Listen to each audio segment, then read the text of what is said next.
classes of fundamentals of electrical engineering. We were discussing electrical machines, and especially, of course, in these two sections, we were discussing DC machines. And DC machines, this is the last of the sessions, and we will be talking about what are other kinds of problems that have come in the gate context. Perhaps some of them refer to the losses, the efficiency, etc. So whatever, so mop-up kind of a session. Okay, so whatever was not covered in DC machines will be covered in this last session on DC machines. Okay, so let's go to the first problem.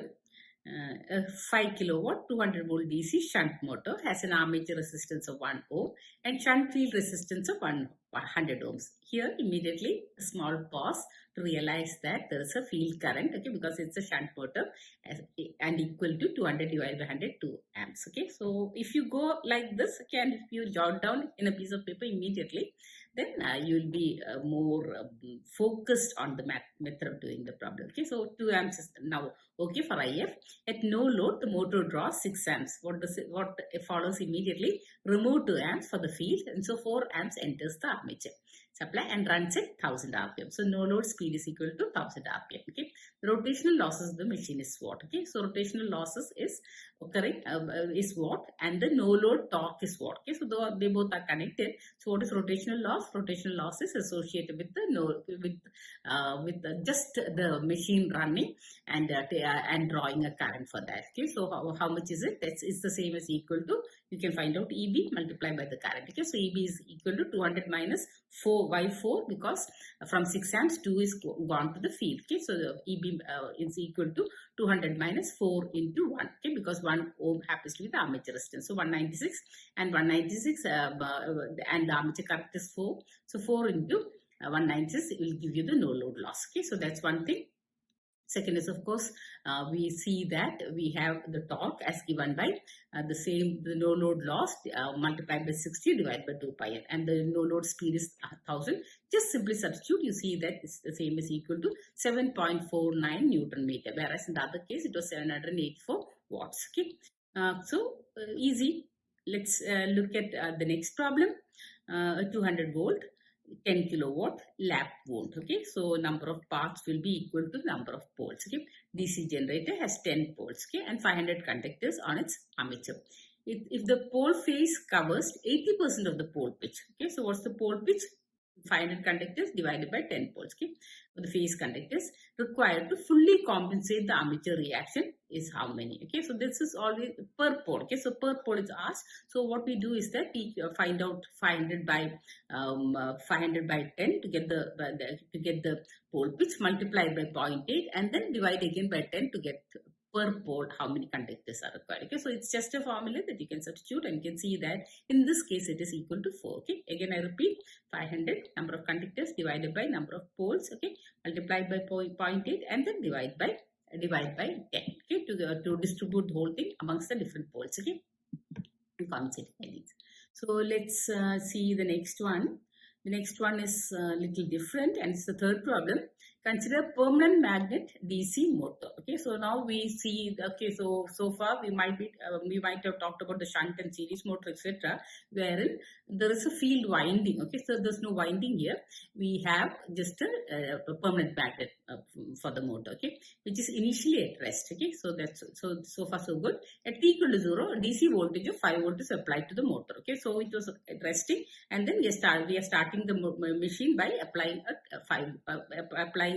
a supply of 5 volt. Okay, its speed monotonically increases, so it's slowly increasing. Okay, normally it happens in an exponential manner from 0 radians per second to 6.32 radians per second in 0.5 seconds. Okay, I suppose this understanding of the speed rising, okay, is clear to you, because it's telling us that the speed is rising from 0 to 6.32. I hope you remember what is 6.32. Okay, and finally settles to 10 radians per second. Now it's clear that this is 63.2% of the maximum value to which the speed can rise. Okay? Assuming that the armature inductance of the motor is negligible, the transfer function for the motor is, okay. So what's the output? The output is going to be the rise of speed as given by 10 into 1 minus e raised to minus t by tau. And what is tau? Tau is equal to 0.5 or 10 into 1 minus e raised to minus 2t. This needs to be understood because the monotonical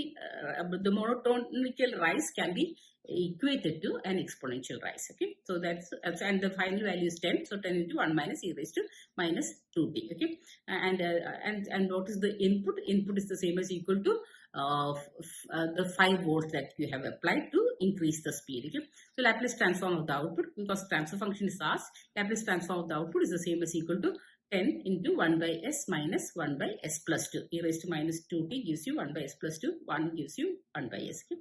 So it's the same as equal to 20 divided by s into s plus 2. And the Laplace transform of input will be the same as equal to 5 by s. And, okay, so output Laplace transform divided by input Laplace transform, initial condition set as equal to 0, gives us the transfer function is equal to t divided, that is, okay, of course, you are having 20 by s and s plus 2 divided by 5 and s. So we see that, okay, so there is going to be 2 there, and 1 2 can be taken out such that you can have you can from the denominator also you can take it out, because such that the answer matches. Okay, so we see that b is okay, you can manipulate the answer to match b, okay, only b. Okay, so it's going to be given by 2 by 0.5 s, because we have taken out 2 out, plus 1. Okay, that's it. Yeah, so problem number 4. A DC shunt generator delivers 45 amps at a terminal voltage of 220 volts. So it's delivering 220 into 45 ampere, or so much of power, so many watts. Okay, the armature and the shunt field resistances are 0.01 ohms and 44 ohms respectively. The stray losses are 375 watts. The percentage efficiency of the DC motor. So output we already calculated as 45 into 220. Okay, now let's put together all the losses. Of course, such that we get the input. So now we have on the denominator, okay, when you are finding out efficiency, output plus. Okay, so 25 into 45 into 220 is 9,900, to which stray losses are added, which is equal to 375 watts. And then you also have the loss in the field. Okay, so what's the current through the field, which we did not calculate earlier? The field resistance is 44 ohms. The applied voltage is 220. That's equal to 5 ampere. So 5 square into 44 ohms. Okay, so that's the field loss. We also have the armature loss. So the armature resistance is 0.01. Okay, and we also see that we are having a current as equal to, it's a DC shunt generator, so 45. So the armature, through the armature current, we also have the armature has 2 currents. One is, of course, what is that the field contribution. The other is, of course, 45 amps. Okay, which is delivered to the output. So 45 plus 5, 50. So 50 square, 2,500 multiplied by 0.01. Okay, so there are too many contents. I suppose I will just repeat it now. What is the output? 45 into 220. Okay, so what's the input? 45 into 220, which is 9,900, plus stray losses, which is 3,375. Then 25, 5 ampere is for the field. So 5 square, 25 into field resistance, which is 44. And then what is the armature current? Armature current is more than 45, because the generator has also given 5 ampere for the field. So 45 plus 5, 50. 50 square, 2,500 multiplied by the armature resistance 0.01. Okay, so take the ratio. See, it can be okay. Even roughly, you can see that the value is the same as equal to 86.84%. Okay, so in the 5th problem, when a DC motor is running at 2000 RPM, the hysteresis and eddy current losses are 500 watts. Okay? So this is a little different, 500 watts and 200 watts respectively. If the flux remains constant, calculate the speed at which the total iron losses are halved. Okay, so now we are having a particular relationship, okay, and that's going to be utilized. Okay? Meanwhile, the flux remains constant can be used in a very nice sense only if we realize that the V by F ratio has to remain constant. In that case, the flux remains constant. If that is the case, the losses can be expressed as equal to that is, hysteresis loss is the same as equal to AF, or A into N, and eddy current loss can be given by BN square. Okay, so we are having 500 as equal to A into 2000, because that's the speed in RPM. Okay, so A is equal to 0.25.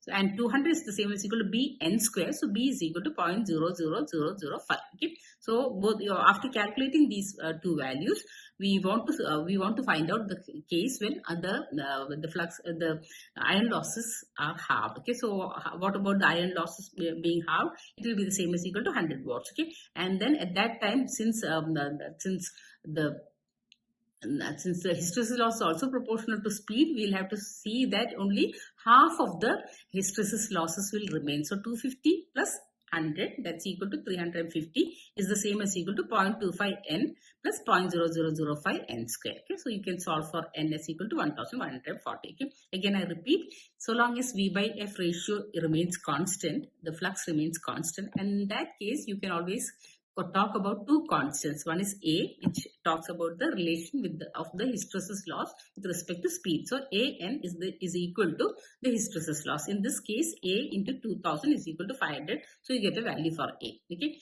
So at all times the flux remains constant. So you can also calculate B. B is the same as equal to or B multiplied by 2000 square will give you 200, because 200 happens to be the eddy current loss. Okay, so B also you can compute. Now we come to a new situation wherein wherein the speed has been reduced such that the iron losses are halved. Yeah, total iron losses are halved. We can see that 500 plus 200, 700 divided by 2, 350 is equal to 0.25 n plus 0.0005 n square. Okay, so there you solve for n, that's all that's there, and you see it as equal to 1140. Okay. You're moving on to the last of the problems in the last slide of this last of the sessions in the DC machines.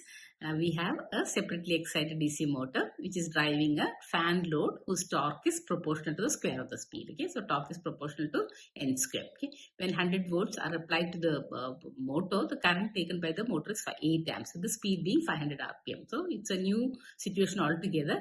When you apply 100 volts, you get a speed of 500 rpm, and the motor takes 8 amps. At what applied voltage does the speed reach 750 rpm? Okay, so again we are talking about speed control, but of course there's a torque relationship. And then what is the current drawn by the armature? Assume the armature circuit resistance to be 1 ohm. Okay, neglect brush drop and mechanical losses. Okay, so as usual, torque is proportional to phi, is proportional to I, is proportional to, okay, and then in that case, and I is proportional to n square. Okay, so we see, okay, so this is one part of it for the separately excited shunt motor. Okay, so IR2 is the same as equal to, okay, so you are using the speed square relationship. So 8 into, so the two speeds are given, one is 750, and that's where you require new current. So 8 into 750 square divided by 500 square gives you 18 amps. So new current is already calculated as equal to 18 amps. Okay, EB1 is the same as equal to, we know, 100 minus 8 into 1, so that's equal to 92 volts. Okay, and this is equal to K into 500 because flux is constant, so it's proportional to only speed. Okay, and EB2 is equal to 750 into, so using the speed relationship, you can go from EB1 to EB2 as EB1 by EB2 is equal to K 500 by K the new speed, which is 500, which is 750. So we can see that EB2 is equal to 138 volt. Okay, so now the applied voltage will be given by 138 plus 18 into 1, because 1 ohm happens to be the armature resistance. Okay, again only two steps. One is the understanding that torque is proportional to n square, torque is also proportional to I. So I and speed are proportional in a manner where I is proportional to n square. So once you're given 8 amps as one particular condition, then at another condition, when the speed goes from 500 to RPM to 750 RPM, you can find out the current is equal to 18 amps. Okay, so since it's a separately excited motor, the back EMFs are proportional only to the speeds. Okay, so you already have EB1 as given by 100 minus 8 into 1, so that gives you 92, and this is proportional to speed. Okay, so similarly EB2 is proportional to the new speed, which is equal to 750 RPM. So using the speed ratio, you can find out the back EMF as equal to 138 volts. Okay, once this is done, so